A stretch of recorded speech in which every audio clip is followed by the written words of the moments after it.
Hi everyone. Today we're learning personal pronouns, small words we use instead of names. Here are the main personal pronouns.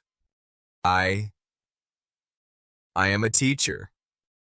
You are my student. He is my friend. She is my sister. It is a book. We are in class.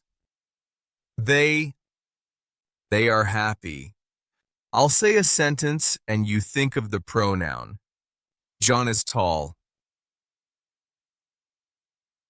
He is tall. Mary and I are here. We are here.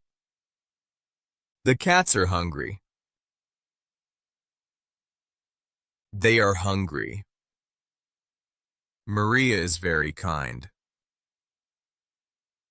She is very kind. This pencil is sharp. It is sharp.